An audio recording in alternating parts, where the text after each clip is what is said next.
अस्सलाम वालेकुम class, my name is इरसा Afzal और I am back with your lecture number 11 for BScs second semester के students के लिए। BScs कंप्यूटर साइंस के स्टूडेंट्स हैं, चूँकि हम लोग स्टैटिस्टिक्स का सब्जेक्ट पढ़े हैं। सो हम लोगों ने जो पीछे टॉपिक्स कवर किए आप लोगों को पता है कि आप लोग जो है डाटा के बारे में पढ़ चुके हैं। व्हाट इज़ द डाटा, कुछ नंबर्स होते हैं, जो कुछ फैक्ट्स एंड फिगर्स होते हैं जो हम लोग कलेक्ट करते हैं, उनके बारे में आप लोगों ने नॉलेज ले लिया।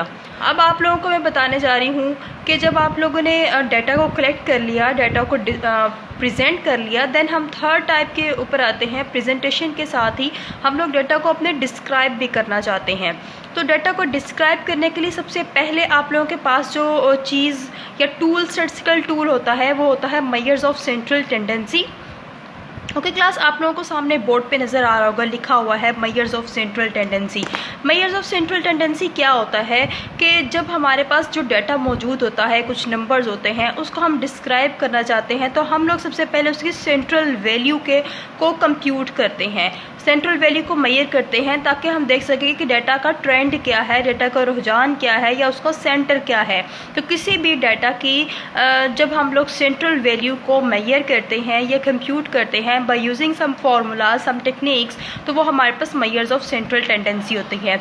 मेजर्स का मतलब आपको पता ही होगा, मेजर्स होता है कि हमने किसी चीज़ को मेजर करना है। सेंट्रल का मतलब सेंटर पॉइंट, टेंडेंसी या रुझान, किसी चीज़ का कोई ट्रेंड या टेंडेंसी हमने देखनी है डाटा की, तो उसको मेजर्स ऑफ सेंट्रल टेंडेंसी कहते हैं। मेजर्स ऑफ सेंट्रल टेंडेंसी के 3 आगे से नेम होते हैं, जिसको हम इन तीनों नेम से हम इसको जो है बुला सकते हैं, देख सकते हैं कि ये सेंट्रल वैल्यू क्या होती है। हम इसे सेंट्रल डाटा वैल्यू भी कहते हैं, इसको हम एवरेज भी कहते हैं, सेंटर ऑफ लोकेशन भी इसको बोला जाता है। सेंटर ऑफ लोकेशन का मतलब ये है कि हमारा डाटा का सेंटर क्या है या सेंटर पॉइंट क्या है, या सेंटर में किस पॉइंट पे इसकी लोकेशन है।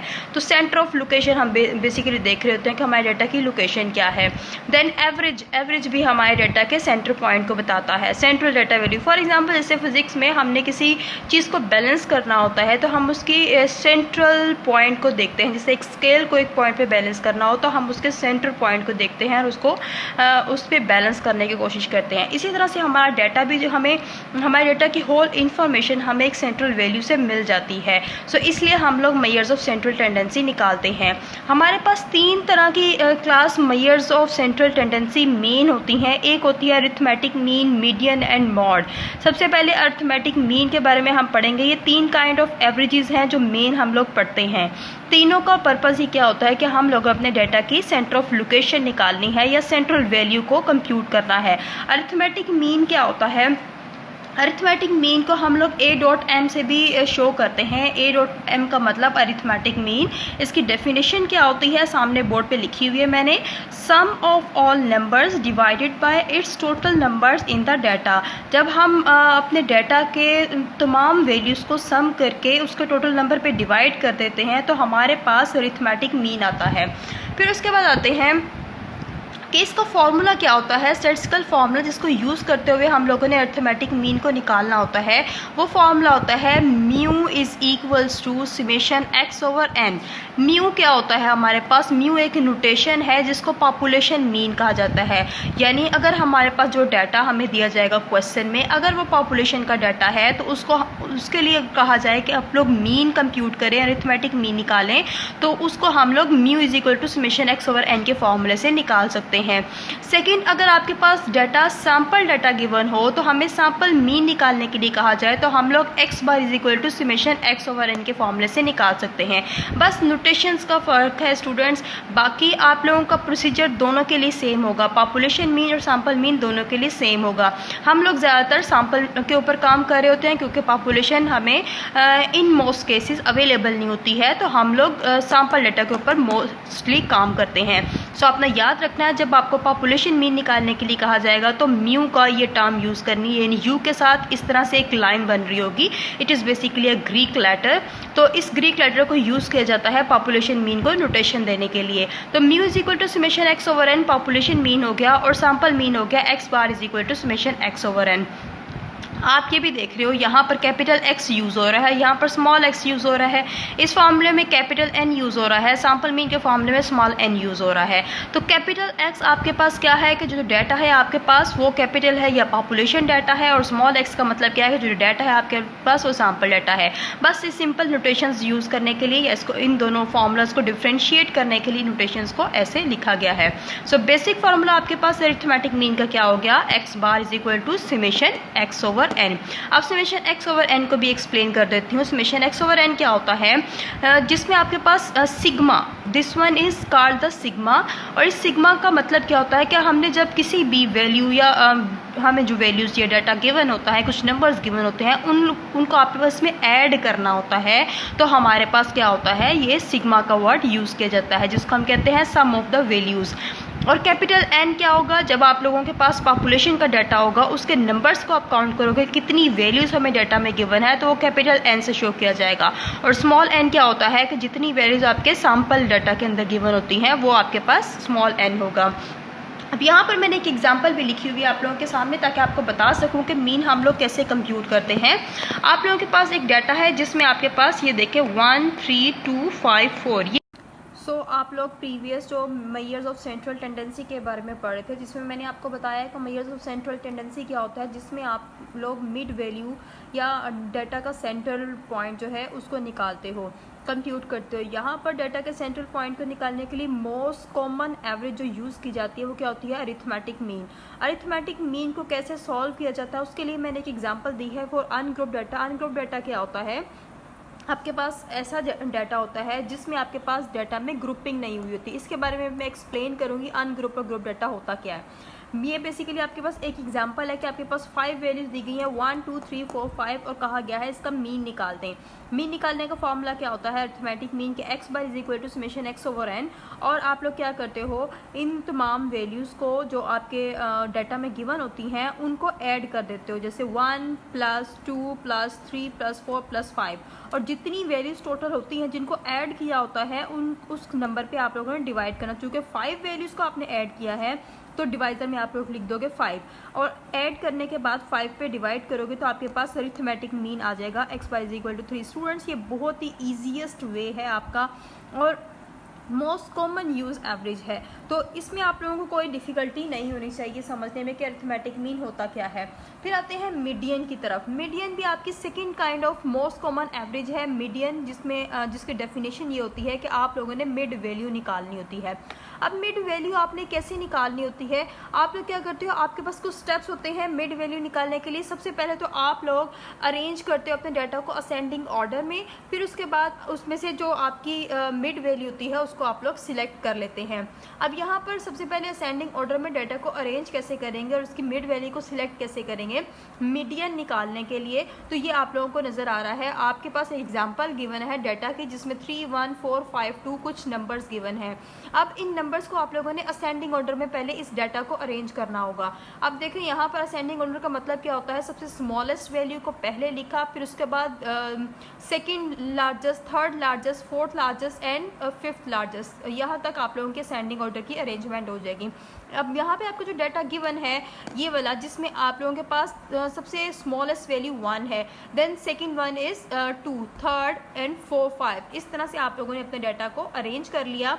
और असेंडिंग ऑर्डर में अरेंज करने के बाद मिड वैल्यू कैसे निकालनी है, आप लोग देख रहे हो कि ये ऑड नंबर्स हैं 1 2 3 4 5, यानी 5 नंबर हैं, 5 एक ऑड नंबर है। तो आप लोग ईजीएस्ट वे में आप लोग जो है मिड वैल्यू निकाल सकते हो। क्या करोगे कि आप लोगों के पास जो डाटा गिवन है 1 2 3 4 5, आप लास्ट वाले नंबर्स को क्रॉस करते जाएं और देखें जो मिड वैल्यू बन रही है उसको आप लोगों ने सर्कल कर देना है। यहाँ पर 1 2 और 4 5 इक्वली आप लोगों के क्रॉस हो रहे हैं, और 3 जो मिड वैल्यू आपके पास रिमेनिंग है, तो 3 जो आपके पास होगा वो क्या होगा, मीडियन होगा। अब आप देख रहे हो जो हम लोगों ने मीन का फॉर्मूला, अरिथमेटिक मीन का फॉर्मूला यूज़ किया समेशन x ओवर n, उसमें भी आपके पास जो डाटा सेम था 1 2 3 4 5, उसका भी आपका मीन किसके इक्वल आया 3, और मीडियन के फॉर्मूले से भी आपका जो आंसर आया वो 3 है। इट मीन्स आप लोग मीन मीडियन मोड कोई भी आप लोग मीन या मीडियन में कोई भी आप फॉर्मूला यूज़ कर लेते हो। अगर आपका डाटा सेम है तो आपकी वैल्यू का आंसर सेम आता है।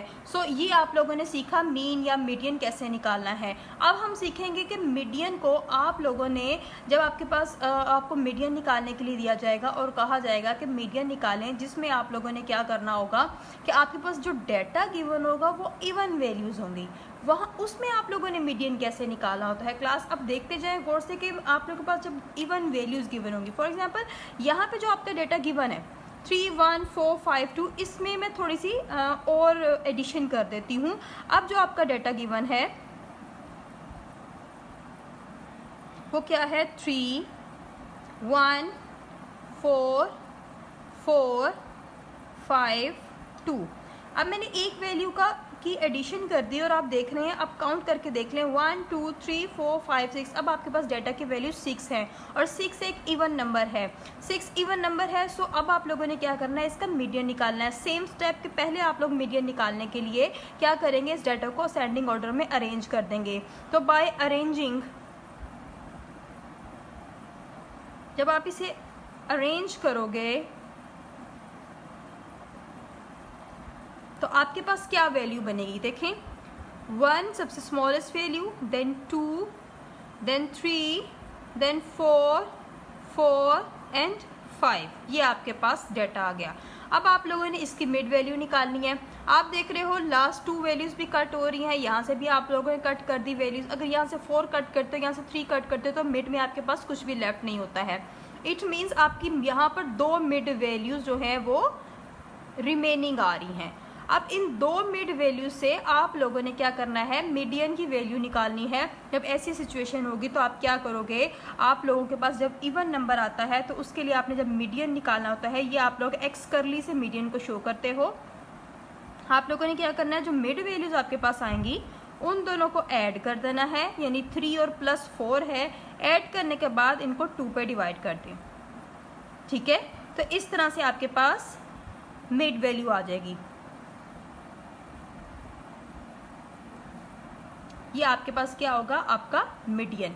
सो आपको समझ आ गया होगा कि जब आप लोगों के पास ऑड नंबर्स होंगे तो इजीली आपकी जो आपकी साइड वैल्यूज होती है वो कट हो जाती हैं और मिड वैल्यूज सिलेक्ट हो जाती है एज अ मीडियन। लेकिन जब इवन नंबर्स होते हैं तो 2 mid values as a median select होती हैं। तो 2 मिड वैल्यूज को पहले आप लोग ऐड करके 2 पे डिवाइड करोगे, देन आपका मीडियन का आंसर आएगा। तो आज आप लोगों ने मीन का निकालना भी सीख लिया, मीडियन निकालना भी सीख लिया, किस तरह से हम लोग मीन या मीडियन निकालते हैं। आगे देखते हैं अब हम लोग मॉड कैसे निकालते हैं।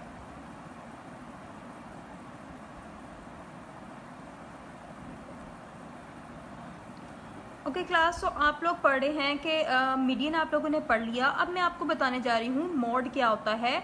मॉड बेसिकली क्या होता है, डाटा में most repeated value in data. जो भी आपको डाटा या नंबर्स दिए जाते हैं उन नंबर्स के अंदर जो आपकी value most number of time repeat हो रही होती है वो वैल्यू आपकी क्या कहलाती है, डाटा कहलाती है। जैसे यहाँ पर मैंने डेफिनेशन भी लिखी हुई है, most repeated value in data, most frequent value, most repeated value, आप कुछ भी इसकी जगह पर लिख सकते हैं। तो जो वैल्यू आपकी ज़्यादा टाइम रिपीट हो जाती है आपके डाटा में तो उसको हम लोग मॉड कहते हैं। इसके लिए मैंने एक एग्जांपल भी आपके यहाँ पर लिखी हुई है, आप देख सकते हो। इस एग्जांपल में आपके पास वैल्यूज़ हैं 22, 18, 20, 17, 17 एंड 21। यहाँ पे इस एग्जांपल से आपको नज़र आ रहा है, ये देखें गौर से, 21, 17, 17, 20, 18 और 22। इसमें सिर्फ एक नंबर ऐसा है जो 2 टाइम्स रिपीट हुआ है, बाकी सब नंबर 1 टाइम है। 22 भी 1 टाइम आया है, 18 भी आपका 1 टाइम आया है, 20 भी आपका 1 टाइम आया है, जबकि 17 आपका 2 टाइम्स यहाँ पर आया हुआ है। सो इससे भी आप अंदाज़ा कर सकते हैं कि जो आपकी वैल्यू ज़्यादा नंबर ऑफ टाइम रिपीट होती है वो वैल्यू आपकी क्या कहलाती है, मॉड कहलाती है। मॉड आपकी एवरेजेस, काइंड ऑफ एवरेजेस में थर्ड काइंड ऑफ एवरेज है और मोस्ट कॉमन यूज एवरेज है।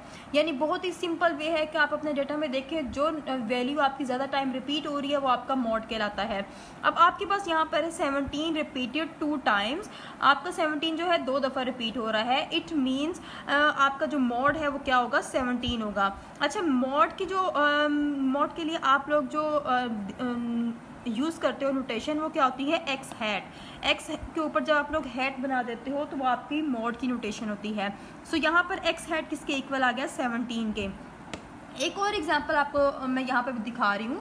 एग्जांपल नंबर 2 में देखें, यहाँ पे आपके पास कोई डाटा गिवन है 10, 11, 9, 10, 5, 10, 5, 11, 2, 14, यानी आपके पास डाटा में कुछ वैल्यूज़ गिवन है। अब इसमें आपने देखना है, आपने मॉड निकालना है। तो मॉड निकालने के लिए आप देखोगे आपके डाटा में कौन सी वैल्यूज कितने टाइम रिपीट हुई हैं।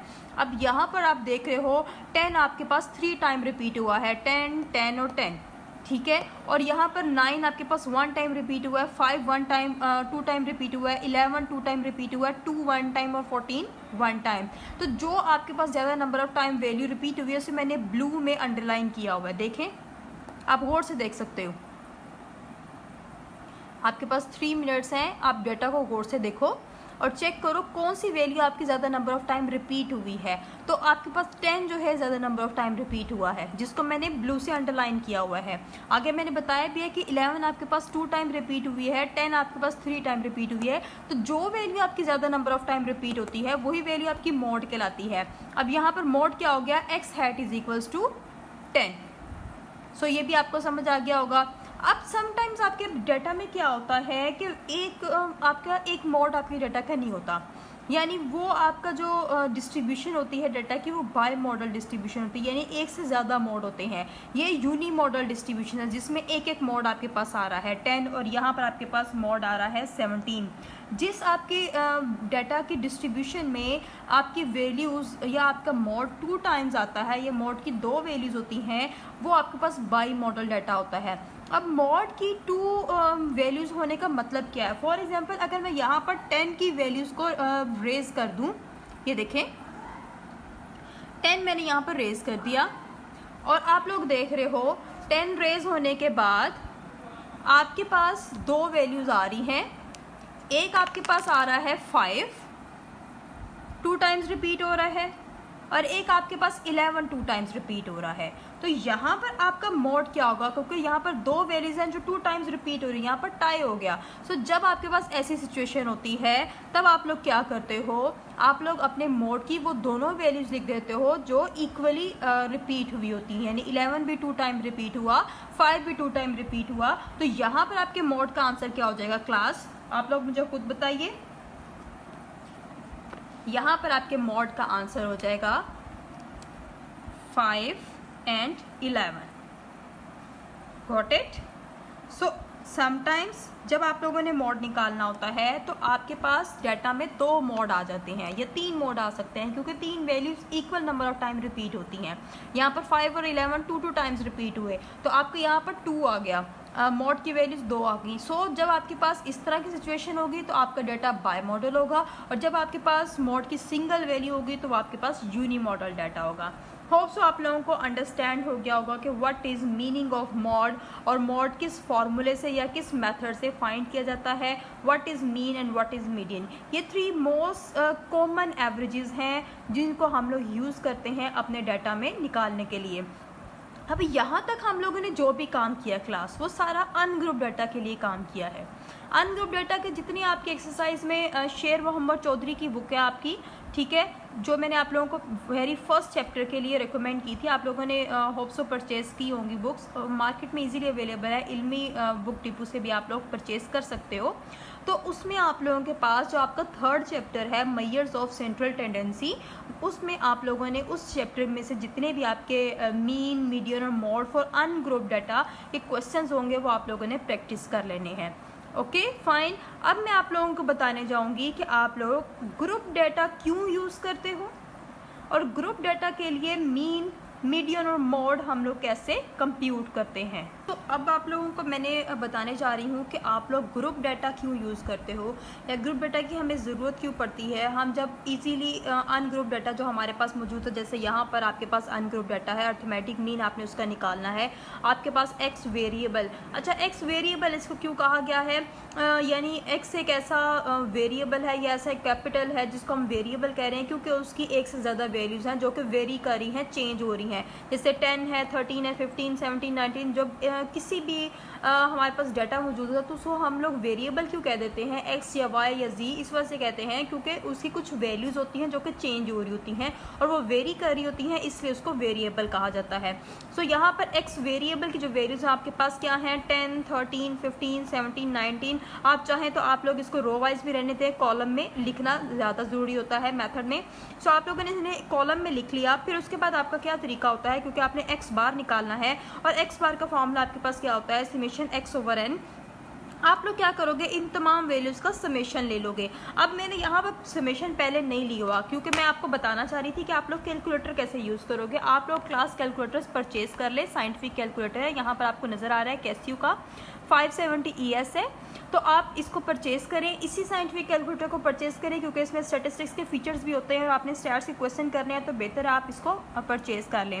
अब आप लोगों ने क्या करना है, इस तमाम एक्स की वेरिएबल की वैल्यूज़ को ऐड करना है ताकि आप लोग क्या कर सको, समेशन एक्स निकाल सको। समेशन एक्स निकालने के लिए आप लोग क्या करोगे, पहले इन तमाम वैल्यूज़ को ऐड करोगे।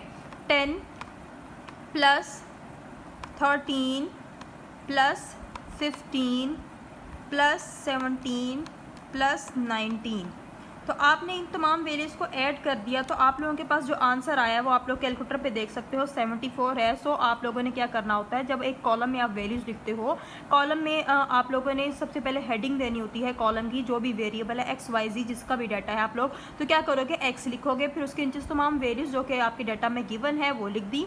फिर उसके बाद लास्ट पे लाइन लगाकर इस तरह से सिग्मा एक्स यानी इस वेरिएबल का सम, इसको कहते हैं सिग्मा एक्स। और सिग्मा एक्स का मतलब क्या होता है, इन तमाम वैल्यूज़ को ऐड करना है आपने। सो कैलकुलेटर पर जब ऐड किया तो आपके पास आंसर आ गया 74। अब आपको पता है अरिथमेटिक मीन का फॉर्मूला होता है समेशन एक्स ओवर एन। हम चूंकि मीन निकालने जा रहे हैं अनग्रुप डेटा के साथ, तो हमने फॉर्मूला लिखा summation x over n, x bar is equal to summation x over n. Summation x की वैल्यू हमारे पास 74 आई, आप देख सकते हो। और आपके पास जो उस टोटल वैल्यूज़ गिवन है वो कितनी है, काउंट कर लें, 1 2 3 4 5, उसको n बोला जाता है। और आपके पास 5 वैल्यूज़ गिवन है तो यहाँ पर आप लोग लिख दोगे 5, आप लोगों ने लिख दिया। अब आप लोगों ने क्या करना है, 74 को 5 पे डिवाइड करना है, तो 74 को डिवाइड कर दिया 5 पे, आपके पास आंसर आ गया 14.8।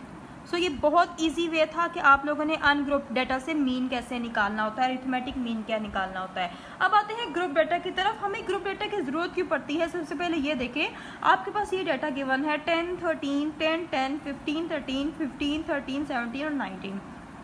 अब क्या है, कुछ ऐसी वैल्यूज़ हैं जो सेम हैं और वो रिपीट हो रही हैं, जैसे यहाँ पर 10 है, 13 है, 15 है, जो कि रिपीट हो रही हैं। तो हम लोग क्या करते हैं, इसके लिए भी सिंपल, चूँकि ये आपके पास 10 वैल्यूज़ हैं, काउंट कर ले 1 2 3 4 5 6 7 8 9 10 वैल्यूज़ हैं। आप लोग कैलकुलेटर पर टाइप करोगे, समेशन निकालोगे और उनके 10 वैल्यूज़ पे डिवाइड कर दोगे, आपका मीन आ जाएगा। लेकिन ग्रुप डाटा का फ़ायदा क्या होता है, ये देखिए, हम लोग ग्रुप डाटा की तरफ आते क्यों हैं। समटाइम्स आपके पास 5-10 से ज़्यादा आपके पास वैल्यूज़ होती हैं डाटा में, और नंबर्स भी आपके बहुत ज़्यादा होते हैं, 100 और 1000 में आपके नंबर्स होते हैं। सो ऐसी सिचुएशन में क्या होता है, आप लोग अनग्रुप डाटा के साथ मीन निकाल नहीं सकते और एक एक वैल्यू को आप लोग कैलकुलेटर पर टाइप नहीं कर सकते हो। फॉर एग्जांपल आपके 50 वैल्यूज़ का डाटा आपको गिवन है, 30 वैल्यूज़ का डाटा गिवन है, तो क्या आप लोग ये 2 डिजिट्स के 30 नंबर्स को आप लोग कैलकुलेटर पर ऐड करोगे विद द एडिशन साइन, तो ये आप लोगों के लिए थोड़ा सा मुश्किल काम हो जाएगा। तो ऐसे सिचुएशन में आप लोग क्या करते हो, जब इस तरह का डाटा आपके पास गिवन होता है जो कि ज़्यादा होता है तादाद में 30 और 50 20, तो आप लोग क्या करते हो, अनग्रुप डाटा की सिचुएशन से बचने के लिए आप लोग क्या करते हो, ऐसे डाटा को ग्रुप में चेंज कर देते हो। अब ग्रुप में कैसे चेंज करते हैं, आपको पता है, आपने फ्रीक्वेंसी डिस्ट्रीब्यूशन बनाना तो सीखा ही हुआ है कि आप लोग क्या करोगे, जो आपके पास सिंगल वैल्यूज़ गिवन है 10 13 15 17 19, हर सिंगल वैल्यू को एक्स वेरिएबल के कॉलम में लिख दोगे। फिर उसके बाद देखोगे कि ये सब कितने टाइम्स रिपीट हुई है। 10 आपके पास 3 टाइम रिपीट हुआ है, 13 आपके पास 3 टाइम रिपीट हुआ है, 15 आपके पास 2 टाइम्स रिपीट हुआ है, 17 1 टाइम और 19 1 टाइम रिपीट हुआ है। तो सेकंड कॉलम फ्रीक्वेंसी में जाके आप लोग इनके तादाद लिख दोगे कि हर नंबर कितने टाइम्स रिपीट हुआ है। लिखने के बाद आप लोगों ने क्या करना है, यहाँ पर आप लोगों ने ग्रुप डाटा से मीन निकालना है। सो ग्रुप डाटा से अरिथमेटिक मीन निकालने का फॉर्मूला होता है x bar is equal to summation f x over summation f. ये बात याद रखें। अब आप ग्रुप डेटा से मीन निकाल रहे हो तो x bar is equal to summation f x over summation f का फॉर्मूला यूज़ करोगे ग्रुप डेटा के लिए। ये आपका फर्स्ट मेथड है, ये भी याद रखें, ये आप लोगों का फर्स्ट मेथड है। आप जो ग्रुप डेटा से आप लोग मीन निकालने जाते हो, क्योंकि ग्रुप डेटा से मीन निकालने के 3 मेथड आप लोगों ने सॉल्व करने हैं। ये आपका फर्स्ट मेथड है और फर्स्ट मेथड का फॉर्मूला क्या है, x bar is equal to summation f x over summation f. अच्छा, यहाँ पर मैंने बोर्ड पे जो फॉर्मूला लिखा हुआ है समेशन एक्स ओवर एन, और ये आपके पास ग्रुप डेटा के लिए summation f x over summation F है। सो जहाँ जहाँ आपके पास एन है और जो भी वेरिएबल है समेशन है उसके साथ आप लोग एफ की एडिशन कर दोगे। एन की जगह पर आपके पास आ जाएगा समेशन एफ और एक्स के साथ आप लोग लिख दोगे एफ। बस ये चेंजिंग आपकी होगी ग्रुप डेटा के फॉर्मूले में और अन ग्रुप डेटा के फॉर्मूले में, देख सकते हो आप लोग। ठीक है, फॉर्मूला लिखने के बाद इसको सॉल्व कैसे करना है। चूंकि आपके न्यूमरेटर में गिवन है समेशन एफ एक्स, तो समेशन एफ एक्स को निकालने के लिए आप लोग क्या करोगे, पहले आपके पास एक्स का कॉलम गिवन है, देन आपके पास फ्रीक्वेंसी का कॉलम गिवन है।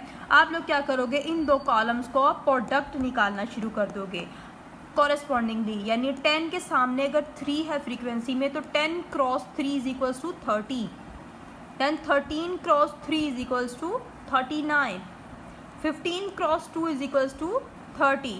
सो इसी तरह से आप लोग नेक्स्ट प्रोडक्ट भी लिखोगे, 17 cross 1 is equals to 17, 19 cross 1 is equal to 19।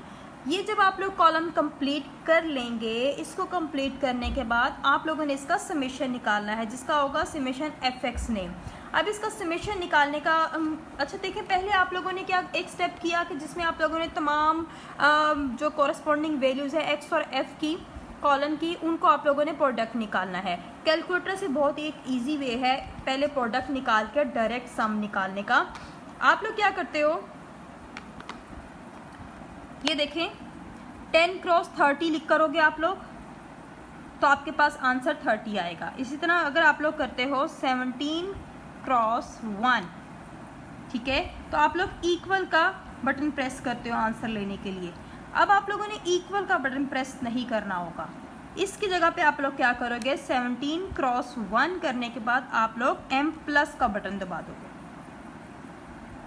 Okay, then आप लोग क्या करोगे, 19 क्रॉस 1 दिस वन, और आप लोग m प्लस का बटन प्रेस कर दोगे। करने के बाद लास्ट पे आप लोग क्या करोगे, अल्फा का बटन प्रेस करोगे और m का बटन प्रेस करोगे तो आपके पास आंसर आ जाएगा 135। यानी कि जो भी आप लोगों ने जितने भी प्रोडक्ट्स किए होंगे उन सब का सम आपके कैलकुलेटर में पहले से ऐड होता जा रहा है।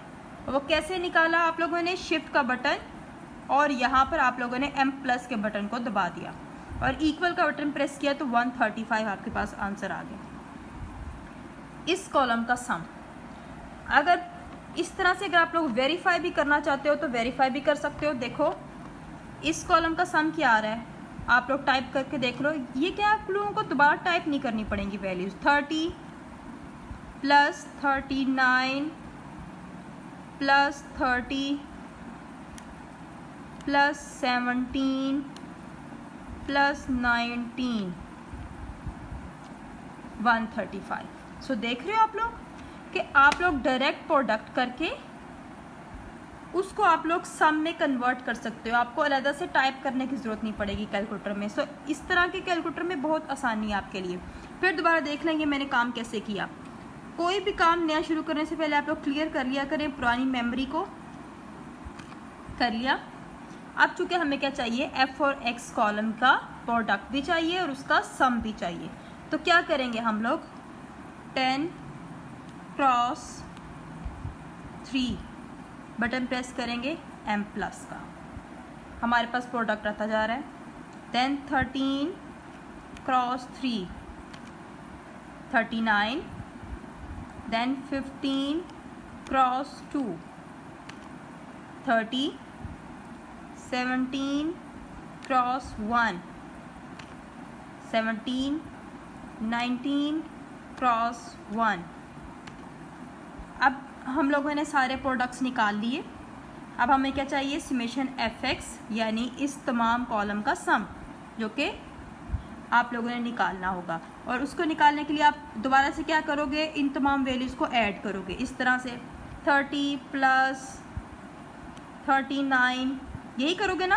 तो इस काम से बचने के लिए आप क्या करोगे, आपके m+ का फ़ायदा क्या होगा, आप यहाँ से आप लोग अल्फ़ा दबाओगे, m+ के बटन को दबाओगे, इक्वल करोगे तो आपके पास सम ऑलरेडी आपके कैलकुलेटर में मौजूद होगा इस कॉलम। Got it. सो ये भी आप लोगों ने एक तरीका सीख लिया कि आप लोगों ने कैलकुलेटर से प्रोडक्ट और सम कैसे निकालने हैं। तो अब आप लोगों के पास सम भी आ चुका है कॉलम का 135 और दूसरे कॉलम का सम भी आ चुका जो कि 10 के इक्वल है। तो आपने न्यूमिनेटर समेशन fx के इक्वल है तो लिखा 135 और डिनोमिनेटर आप लोगों के पास 10 के इक्वल है तो आप लोगों ने लिखा 10। जब आप लोग डिवाइड करोगे तो आपके पास आंसर आ जाएगा x बार = 13.5। आप लोग देख सकते हो कैलकुलेटर पर निकाल के। तो बहुत ही इजी वे है कि जब हम लोग ग्रुप डाटा की तरफ आ जाते हैं तो ग्रुप डाटा में आप लोग क्या करते हो, इस तरह से फॉर्मूला लिखकर समेशन fx/समेशन f तो आंसर निकाल लेते हो x बार। ओके क्लास, अब आप लोगों को नेक्स्ट एग्जांपल मैं करवाने वाली हूँ। वो एग्जांपल क्या है जिसमें आप लोगों के पास एक डाटा गिवन है, जिस डाटा क्या है कि आप लोगों को पहले एक क्लास इंटरवल्स दे दी गई हैं। Class intervals 1 to 5, 6 to 10, 11 to 15, 16 to 20 and 21 to 25 और उसके नेक्स्ट कॉलम में आपको फ्रीक्वेंसीज दी गई हैं। दैट मीन्स आप लोगों को एक कॉन्टीन्यूस फ्रीक्वेंसी डिस्ट्रीब्यूशन दी गई है। ये आप लोगों ने सेकेंड चैप्टर में पढ़ चुके हो कि डिस्क्रीट फ्रीक्वेंसी डिस्ट्रीब्यूशन क्या होती है और कॉन्टीन्यूस फ्रीक्वेंसी डिस्ट्रीब्यूशन क्या होती है। सो ये दोनों ही आपके ग्रुप डाटा हैं क्योंकि इसमें आपके डाटा की ग्रुपिंग हुई है बाय फ्रीक्वेंसी वाइज। तो आपको जो प्रीवियस एग्जांपल करवाई वो डिस्क्रीट फ्रीक्वेंसी डिस्ट्रीब्यूशन का ग्रुप डाटा था और ये आपकी कॉन्टीन्यूस फ्रीक्वेंसी डिस्ट्रीब्यूशन का ग्रुप डाटा है। और आप लोगों का क्वेश्चन क्या है, compute mean by the direct method. आप लोगों के बोर्ड पे आपको नज़र आ रहा होगा compute mean by the direct method.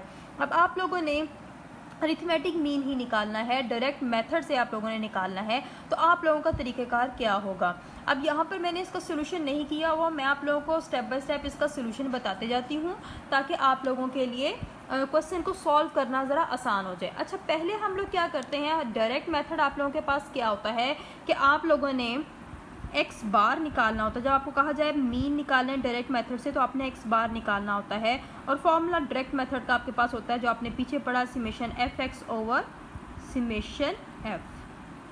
Okay, तो इसी फॉर्मूले को यूज़ करते हुए आप लोगों ने इस ग्रुप डाटा के लिए अरिथमेटिक मीन निकालना है। सो थर्ड कॉलम आप लोगों के फॉर्मूला क्या है, समेशन fx/समेशन f, यानी आपको एक fx के कॉलम का सम चाहिए और एक f के कॉलम का सम चाहिए। f के कॉलम का सम तो आपके पास यहाँ पर आ जाएगा दिस वन, लेकिन x का कॉलम ना ही आपके पास गिवन है जो कि आपको निकालना पड़ेगा और उन दोनों के प्रोडक्ट का सम अब भी आप लोगों को चाहिए। सो x का कॉलम बनाने के लिए अब आपके पास चूँकि ये कॉन्टीन्यूस फ्रीक्वेंसी डिस्ट्रीब्यूशन है, थर्ड कॉलम आप लोग बनाओगे x का कॉलम। और x का कॉलम बनाने का तरीका क्या है कि आपके पास जो क्लास इंटरवल्स गिवन है 1 to 5, 6 to 10, आप लोग क्या करोगे, लोअर इंटरवल, ये देखें लोअर इंटरवल आपके पास क्या है 1 प्लस अपर इंटरवल आपके पास क्या है, अपर लिमिट आपके पास क्या है 5। देख सकते हो, ये देखें मैं कैमरे में क्रीप कर रही हूँ, 1 + 5। पहले आपने इन दोनों को ऐड करना है, क्या आंसर आ गया 6। दोनों को ऐड करके 2 पे डिवाइड कर देना है। Look at this 3। फिर देख लें आप लोगों ने x का कॉलम कैसे बनाना है। जब आपके पास कॉन्टिन्यूस फ्रीक्वेंसी डिस्ट्रीब्यूशन गिवन होगी, आपने लोअर वैल्यू लिमिट की और अपर वैल्यू लिमिट की, आपने इसको क्या करना है, इस इंटरवल को ऐड कर देना है, यानी 1 + 5। फिर देखें और इक्वल का बटन प्रेस करने के बाद डिवाइड कर देना है इसे 2 पे। आंसर आ गया आप लोगों के पास 3। सो आपकी x की पहली वैल्यू आ गई 3। सेकंड वैल्यू आपकी 6 to 10 की वो क्या हो जाएगी 8। इसकी होगी 13। आप लोग कैलकुलेटर से खुद कैलकुलेट करके देख सकते हो जो मैं लिख रही हूँ। इसकी होगी आगे आप लोगों के पास 18 और इसकी होगी 23। सो आप देख रहे हो हर थर्ड नंबर इस इंटरवल का आपकी x वैल्यू बनती जा रही है, यानी मिड वैल्यू आपकी, ठीक है। x का कॉलम आपने बना लिया। देन आप लोगों को नेक्स्ट कॉलम चाहिए, क्योंकि आपके फॉर्मूले में समेशन एफ एक्स गिवन है, तो आपको एक कॉलम बनाना होगा एफ एक्स का, जो आपके प्रीवियस क्वेश्चन की तरह आप बनाओगे, यानी एफ और एक्स के कॉलम के कोरस्पॉन्डिंग वैल्यूज़ को प्रोडक्ट करते जाना है। प्रोडक्ट करने का तरीका भी मैंने पीछे आपको बता दिया। वो क्या है, हर वैल्यू को आपने मल्टीप्लाई करना है। फर्स्ट वन आपके पास क्या है, 6 क्रॉस 3, 6 क्रॉस 3, ये देखें, ठीक है, देख लिया। करने के बाद प्रोडक्ट निकाल लेना है, क्या आया 18, और फर्स्ट लाइन में लिख देना है आंसर एफ एक्स का 18। देन 8 क्रॉस 8, ठीक है, 64। Then 10 cross 13,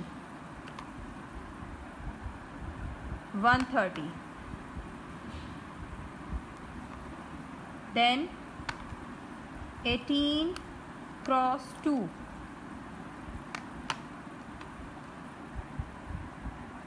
36।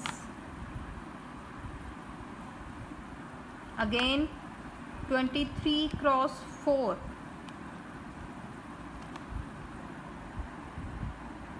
92, ठीक है, कर लिया। एफ एक्स कॉलम के प्रोडक्ट आ गए। अब आपने अल्फ़ा का बटन प्रेस करना है, ये देखें अल्फ़ा, ऊपर ए शो हो जाएगा। देन आप लोगों ने एम प्लस का बटन प्रेस करना है, खाली एम यहाँ पे शो हो जाएगा। देन आप लोगों ने इक्वल का बटन प्रेस करना है, तो आपके पास सम आ जाएगा 340। यहाँ पर आपने सम लिख देना है 340, ओके। ये आपके पास क्या हो गया, summation f x equals to 340। अब आपको जो कि समेशन एफ भी चाहिए आपके फॉर्मूले में, तो आप लोग समेशन एफ भी निकालोगे, ठीक है। समेशन एफ आपके पास क्या होना चाहिए, 6 + 4 10, 10 10 20, 8 + 2 10, सो 10 + 10 + 10 इज इक्वल्स टू 30। आपके पास समेशन एफ आ गया 30, ठीक है। अब आप लोग फॉर्मूले में वैल्यूज पुट कर दो, सिंपल।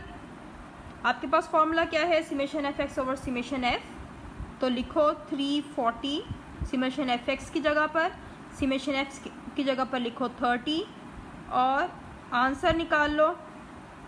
क्या आता है आप लोगों के पास, 34 divide by 3 is equals to 11.33। तो आपका आंसर हो गया यहाँ पर एक्स बार 11.33। नेक्स्ट स्टेप पे जाके आप लोगों ने आंसर लिखना होगा, ओके। Got it. तो आपको समझ आ गया होगा कॉन्टिन्यूस फ्रीक्वेंसी डिस्ट्रीब्यूशन से डायरेक्ट मेथड यानी मेथड नंबर 1 से आप लोगों ने कैसे अरिथमेटिक मीन को सॉल्व करना है। अब आप लोगों को मैं बताने जा रही हूँ, अगर आप लोगों का ये डायरेक्ट मेथड नहीं इनडायरेक्ट मेथड होता है, तो इनडायरेक्ट मेथड में आप लोगों के पास क्लास, ये देखें, 2 तरह के फॉर्मूले होते हैं इनडायरेक्ट मेथड में। इनडायरेक्ट मेथड में आपके पास एक तो होता है शॉर्टकट मेथड, और सेकंड होता है कोडिंग मेथड, ठीक है। एक होता है शॉर्टकट मेथड और एक होता है कोडिंग मेथड। डायरेक्ट मेथड में फॉर्मूला आपके पास क्या है, summation f x over summation F.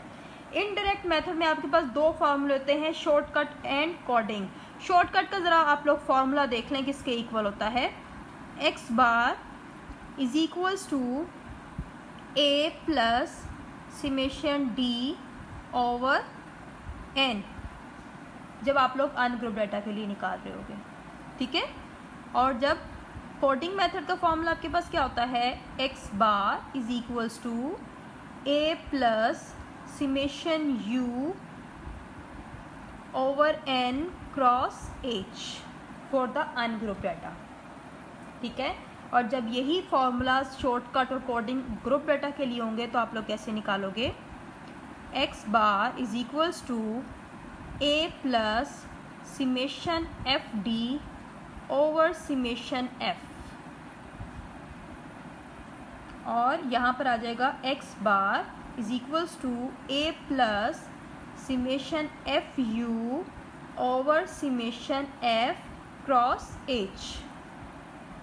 Okay, सो ये आप लोगों के ग्रुप डाटा, ये अनग्रुप डाटा के हो गए दो, यहाँ पर लिख देती हूँ अनग्रुप, और ये हो गया आपके ग्रुप के लिए। अच्छा, अनग्रुप और ग्रुप में चेंज भी देख लें आप लोग। अनग्रुप डाटा में वेरिएबल खाली आपके पास है और एन पे डिवाइड हो रहा है। ग्रुप डाटा में वेरिएबल के साथ एफ आ जाता है और एन की जगह पर समेशन एफ आ जाता है। सेम इसी फॉर्मूले में देखें, यहाँ पर u है अनग्रुप डाटा में और डिवाइड n पे हो रहा है। ग्रुप डाटा में ये वेरिएबल के साथ f आ गया और f समेशन f के ऊपर डिवाइड हो गया। देख रहे हो आप लोग? ओके, सो आप लोगों को समझ आ गई होगी। आप लोगों का इनडायरेक्ट मेथड में दो तरह के मेथड होते हैं, shortcut and coding. Shortcut method में आपके पास क्या होता है, x bar a plus summation d over n, और कोडिंग में आपके पास होता है a plus summation u over n cross h, और ग्रुप डाटा में होता है a plus summation f d over summation f, और ग्रुप में जो आपके पास कोडिंग मेथड है वो क्या है, a plus summation f u over summation F cross H. अच्छा, अब इन मेथड को फ़ायदा क्या होता है या हम इसको यूज़ क्या करते हैं, इसको कहा जाता है डी को चेंज ऑफ ओरिजिन। ओके, यहाँ पे मैं आपको बता भी देती हूँ, इसको थोड़ा सा एक्सप्लेन कर देती हूँ, sorry for inconvenience, just wait a minute. Okay, अब आप देख रहे हो आपका जो फॉर्मूला है यहाँ पर कुछ क्या गिवन है, a plus summation d over n, तो d आपके पास यहाँ पर क्या होगा, x माइनस a के, ठीक है। यानी हर x वैल्यू जो आपके पास वेरिएबल की वैल्यूज डाटा में गिवन होंगी, उसमें से आपने एक नंबर को, जो कि a है, वो कोई भी नंबर हो सकता है, आपके डाटा के अंदर से कोई भी नंबर हो सकता है, या आपको वैसे भी ये लोग क्वेश्चन में दे सकते हैं, तो उस नंबर को आप लोगों ने सब्ट्रैक्ट करते जाना है। तो ये आप लोगों के पास क्या आ जाएगा, d। इसको कहते हैं बेसिकली डेविएशन। डेविएशन का मतलब कि आपने हर x वैल्यू में से किसी नंबर को डेविएट किया हुआ है, सब्ट्रैक्ट किया हुआ है। इससे थोड़ी सी आसानी हो जाती है। फॉर एग्जांपल अगर आपके पास 1000 और हंड्रेड्स में नंबर होते हैं, तो आप लोग जब कोई नंबर उसमें से डेविएट कर देते हो तो वो बहुत ही छोटा बन जाता है और हमारे लिए कैलकुलेट करना आसान हो जाता है। फॉर एग्जांपल आपके पास एक x की वैल्यू है 1000 और आपके पास a आपके पास गिवन है यहाँ पर 500, ठीक है। तो आप लोग क्या करोगे, डेविएशन निकाल लोगे ऐसे सिचुएशन में, और क्या करोगे, 1000 माइनस 500 करोगे, तो आपके पास क्या आंसर आ जाएगा, 500। सो आपकी जो 1000 वैल्यू वो कम होके 500 हो जाएगी। इस तरह से आप लोग इजीली अपने डेविएशंस को निकाल सकते हो। In the shortcut method deviations निकाल के उसको सम कर लो और n पे डिवाइड करके a प्लस कर दो। a आपके पास क्या, जो कि गिवन वैल्यू होती है, अज्यूम वैल्यू भी इसको हम कहते हैं, आपके डाटा में ऑलरेडी गिवन होती है, आपकी बुक में, आपके क्वेश्चंस में, ठीक है। फिर उसके बाद ये कोडिंग मेथड में आपके पास u का वेरिएबल आ रहा है। u किसके इक्वल होता है ये भी देख लें। u आप लोगों के पास इक्वल होता है x minus a over h के, ठीक है। x वही वेरिएबल, कोई भी वैल्यू हो सकती है, a अज्यूम्ड वैल्यू, h आपके पास जो क्लास इंटरवल्स होते हैं उसको हम लोग h बोलते हैं। या आप लोग फ्रीक्वेंसी डिस्ट्रीब्यूशन जब आप कंस्ट्रक्शन सीख रहे थे उसमें भी आप लोगों ने पढ़ा था। फॉर एग्जांपल आपके पास यहाँ पर क्लास इंटरवल गिवन है, जैसे अभी आपको क्वेश्चन में गिवन था 1 to 5, ठीक है। 1 to 5 था, दैट मीन्स आपका जो इंटरवल है h वो किसके इक्वल है, 5 के इक्वल, ठीक है। अज्यूम वैल्यू कोई भी हो सकती है। सो u आपके पास इक्वल होता है x minus a over h के, और d आपके पास इक्वल होता है x simple x minus a के, ठीक है। सो ये आप लोगों के पास फॉर्मूलाज हैं, आप लोग याद करें, क्वेश्चंस को प्रैक्टिस करें। Ungroup data, mean, median, mod के आपके जो क्वेश्चंस होंगे एक्सरसाइज में उनको प्रैक्टिस करना है। मुझे आप लोगों को क्वेश्चन नंबर बताना पड़े, अपनी बुक्स परचेज उस एक्सरसाइज में जो आप लोगों के पास क्वेश्चंस होंगे ना, मीन, मीडियन और मॉड के, उसको आप लोग क्या करेंगे, प्रैक्टिस करेंगे फॉर द अनग्रुप डाटा। और ग्रुप डाटा में आप लोगों ने डायरेक्ट मेथड से मीन को कंप्यूट करना सीखना है। इनडायरेक्ट मेथड में आपको नेक्स्ट लेक्चर में इंशाल्लाह बताऊंगी कैसे हम लोग इनडायरेक्ट मेथड के साथ अपने क्वेश्चंस को सॉल्व कर सकते हैं फॉर द अनग्रुप और ग्रुप डाटा। टिल देन, अल्लाह हाफिज़, टेक केयर।